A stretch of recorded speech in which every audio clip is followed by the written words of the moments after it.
osi addemu abakolemu omulimo babe nga basobola omwegambira ensonga zaabwe so that zikolweko so si kuba nti azze mu kitundu ate avuddewo ate wasigaddewo enkaayana ekyo nno nga sikyogera mu bubi oba mu kulwanyisa muntu yenna naye nga ngezaako okutereeza kubanga tukolera wamu ffenna tuli bannayuganda tugezaako kulanga buli muntu musanyufu si byakugamba mu nnyina gwe nadde ngezaako okulemesa oba kya wabula kumakinga sure nti eddoboozi ly'omuntu wansi ndituusa kubanga ate ffe tutuukirira muzeeyi bwe tuba tetumubuulidde ebintu biruma abantu tuba tetuyambye then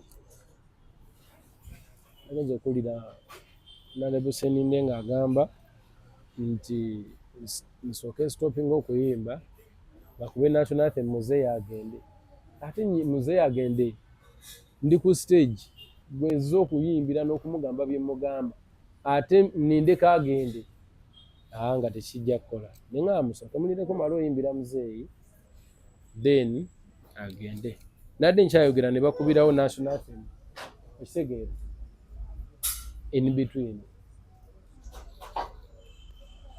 nange nenva ku stage but before that already badde batandise tukyankalanya waliwo omwami yansanze ku stage nga ntandika butandisibwe nti nabaako ebigambo byeyaŋŋambye mu kutunga bya joogo bye sandyagadde kuzza mu mawulire kubanga wa security ne mugaanayo nombye ku stage yange kuba buno obudde babumpadde bwange lwaki ojja ku stage wano okubuyingiramu nga nze obwedda ndi wali ngumiikiriza n'abeera arrogant muganvira ku stage kubanga eyo stage ebayanga nti that time tekiba kyetaaga kugiyingiramu. I think that is like even trespass. Yayingidde wakati wa performance gyendowooza nti aba akyankalanya concentration yange eri okudelivering a good performance and all that. Basically bwe bwabaddemu but otherwise ebisigadde byatambudde bulungi. I hope for the best. President, ekikolwa ng'ekyo kuba abantu abasinga baakirabye bulala kibadde kyaludde okubaawo eri ddala ggwe kuba twakumukiraba ku mukulu Kasuku abantu ne beebuuza ne baga Eddie Kenzo ki ekyasinze okuba nga kimuggyako nnyo twanexent okutuuka nga okusindika omusajja oyo gwe yasindise wa SFC. Ekigambo kyanyiizizza nze ng'omuntu kati bwe nakyogera wano omuntu omulala ayinza ate naye okunyiiga eyo nali akitinga bulala so ekyo okireka naye action eyo uddayo otunulye ka vidiyo ng'ajja namuwadde ekitiibwa kye ne muwuliriza bulungi naye ekigambo kye yaŋŋambye kye kyanviriddeko okumureactingako otherwise I had given him respect muwulirize naye that arrogance eyanzigyeko wayanenga why would someone need to be this arrogant and moreover this is my time okitegeera I was introduced stage sibukidde mbuukire why would you need to act this way and ndowooza naye yabadde indiscipline ku ngeri emu oba unprofessional otherwise kapulimite okuva gye yavuddeyo n'okujja okutambula ku sikaati eyo gye tutambulirako atuuke gye ndi atandike okuŋŋamba ebyo tekyabadde kirungi yandindese ne mmalayo time yange then n'agenda maaso n'emirimu gye. In that moment gy'obadde nga bwe bagambidde nti osooka olindemu basobole okuba nga bakuba national anthem kigambibwa nti president yayagadde omuyimbiremu ng'olwedde ogenze. Yeah, nze yagenze okuddamu okumpita nkomewo muyimbire nze nga ŋŋenze kuba kati nze neewala nnyo okuyomba n'abantu enkokola zaabadde wali nga zo nnyingi to be honest so nga nabadde naziwitnessinze dda okitegeera so ekyo bwe kyabaddewo neŋŋaa kati nno wano kubanga nze ffe tulina abagoberezi abo bonna abaana babeera bawagizi bo singa bakulaba nga toli musanyufu banditeekawo embeera so ng'omukulembeze akulembera abantu abo bonna okola ekyangu ekisobola okusevinga embeera okusigalawo okusigaza emirembe so kasita nalabye nga bagezaako okuteekawo embeera nze navudde buvi ku stage neŋŋenda before any reactions. President osuubira waliwo ali mu kulwanyisa mu State House bakusembezaayo kati wala tebagala kusembeza 100% enkokola ziri wali muganda wange naye tuba tulina okukola regardless ebyokaabakaaba tebikola kuba buli muntu alwana kushayininga muzeeyi bw'abazze buli muntu alwana bamulabe oluusi ne kireetera embeera okusajjuka ne mu bantu baffe bennyini kyovula nagambye nti wadde wali abantu bamobilize abaludde ababeera mu kawempe bennyini abakutte ekintu nga bagamba naye show yaffe bagitubyeko ffe bannannyini kitundu tetunaba nakwogera nsonga zaffe omukolo guwedde oba okitegeera ebyo ebintu bibaawo ewantu wangi kuba buli muntu aba agezaako okulaba nti ashining at that moment so omuntu nga nze bwe mba nzize bantu bakubidde enduulu bantu buli omu attention agiwadde gwe wayinza okubawo gwe kitayisa buki bulungi kyova olanga ebyo byonna bibaawo otherwise ffe tuli baawamu tukolera wamu ffenna twagala kulaba nga eggwanga litereera lifuna buli kimu litambula bulungi tuba basanyufu lwaki ate twandibadde tuddamu ebyo naye ze enkokola zibaamu bayinza oddukuba ne lukujjamu n'eriiso kyabaddewo ekyokuba nti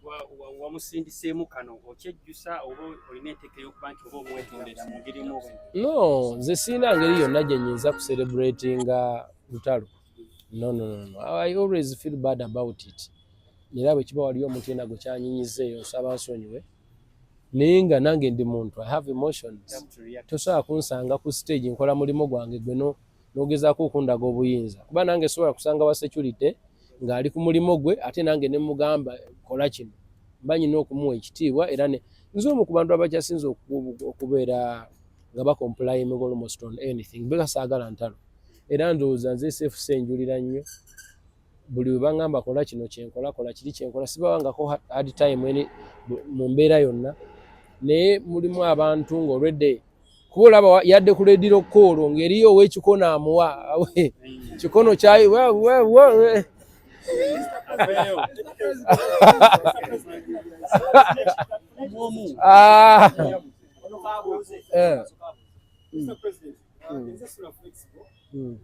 Senior presidential advisor on creatives. Olunaku olw'eggulo ebyo nebyabaddewo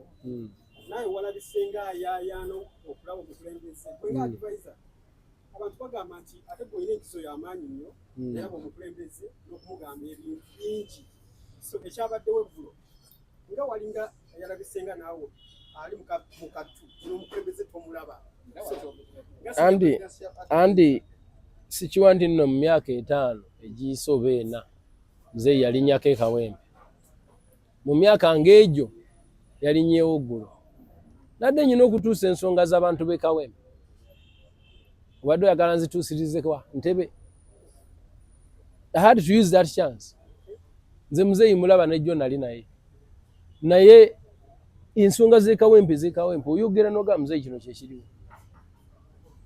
okitegeera ate n'ekyokubiri oli okugamba mbu akube national anthem muzeeyi agenda ate nga ndi ku stage gola kimakinga sense kye si kikono Subaru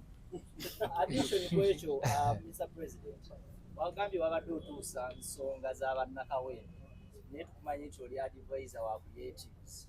ate bikwataganira wawane anti nze ndi muyimbi ate mpagirwa abantu abo bwe nabadde ngamba omukono eno ne bazze eno zeeri ne bazze eri kati nze bwe sibafaako nga bo banfuddeko mmanyi kyenkola. Okay, President, chamanyiddwa nti olw'omukulu lwavuddemu okwesikangana ku stage yabadde wa SFC. How safe are you? Because guy are part of security. I'm very safe. Nange nyina security mwe temuliiwo. Mulina amaloboozi. Siri mu by the way nze sirwana n'abantu. Naye tosobola kujja n'onjiikiriza n'olowooza mbu nze naakutunuulira butunuulizi. Oba olina okwefuga. Awo nabadde mu territory yange, it was my time. I was introduced to be there. So that was my time. He had to let me do what I have to do and I live. Ochegedde. Kyandibadde kibise nga mba mpisizza mu budde. Ochegedde. Niyo obudde obwampebeddwa nabadde nkyabulimu. So nadde ndi mu in fact yadde akola trespass. Ndowooza okwongereza ku ekyo okwongereza ebyo bintu byo byakwerwanako nakubeera bagumiikiriza. Kubanga nze ebyo byonna wadde byabaddewo naye siri munyiivu. Kubanga nkimanyi nti eno ensi buli omu alina engeri gy'alabamu ebintu. Okitegeera? Naawe kennyini bwe bakuwa radio call n'emmundu wandikyusa attitude. Buyinza ne bukwambala.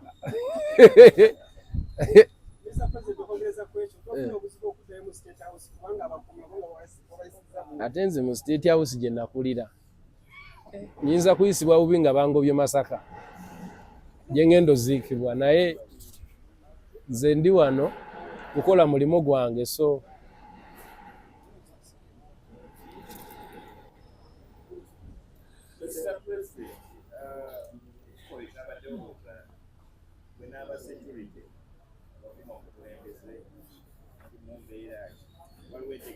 nze bantu bange oyo omu tayonoona security yonna omuntu oyo yabadde omu era ne banne bamunenyeza ne bamugana atosobola kuleka muntu akole mulimu gw'oli kuki yabadde omu sekyo abantu balungi nnyo aba SFC they are very good people as a delegate kubanga ekyo kya presidential advisor kisingako ndowooza ne ku kyokubeera omuyimbi mu maaso ga president ensonga zino ogenda kuba ozikwata n'amawulire oba ne we munaddayo mu state house nga mugenzi okutula mugenda mukyogerako nze bwe mba mitinze muzeeyi twogera ebintu bingi gooza lwaki yakomyewo n'angamba Eddie jangu ompeyo oluyimba kuba naye embeera yagirabye gooza lwaki yakomyewo gwe twamulaye ng'ennyimba bayimbye national anthem ne ziggwayo mufo kyogenda kuba bwe ziggwayo nakola ki naye yakulaze yakubyeyo ekigere ekyo Eddie jangu ompe oluyimba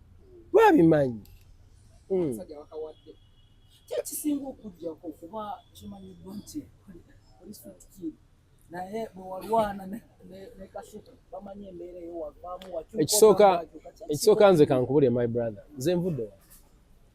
gwe tomanyi kintu kyekikwataganyiza omuntu nga nze yasula wabweru emyaka nembonaabona nempita mu buli nsonga yonna nesiba wampisaabi nesikola bintu bya kiyaaye neneekuma nenwana nentuuka n'ekiseera nga nsobola okuyimirira amaaso g'omukulembeze mbeko kye mugamba ate gwe nojja moment gye nkoleredde ebbanga lyange lyonna ojja ogiyiwe mu ttaka olowooze muze naakulika muganda wange tetuvudde wala tuyise mu ttanuulu okwekuuma otuuka awo n'otabba amasimu g'abantu naye n'ovaamu omuntu nga nze nakyo kuba nze siri mu Zambia oba mu Cameroon oli bw'ajja bw'atyo okundaba abazze Uganda era abaze kukyalira bannayuganda however much nze mba nsise nze just mbanga ddubo teeka mu nnyanja kuloba bantu genda kulya ku kyennyanja mu family oba okitegeera so nze ndi ddobo ngayimba ennyimba abantu abo ne bazaagala nnyo ne zibayamba mentally ne zibayamba buli wamu zibayambye mu dressing room zibayambye wali pressure kati nabo they love me so much so they had to come and see where I come from bangi nkyaleeta no by the way ate era bangi mbaleesi lwakuba abamu babeera nga bo bali quiet nga tebaagala nnyo mawulire era ne tutambula mpola naye mulimu kati Diofu namugamba do you mind okugamba bannayuganda nti ozeeko wano nti I don't mind okitegeera naye mulimu gw'ogamba do you mind naga no I want my privacy kuba abamu bakyali active ku mupiira balaba movie balaba music ng'ekimulese just kulabako Eddie avaawa addeyo ne bangi bankyalira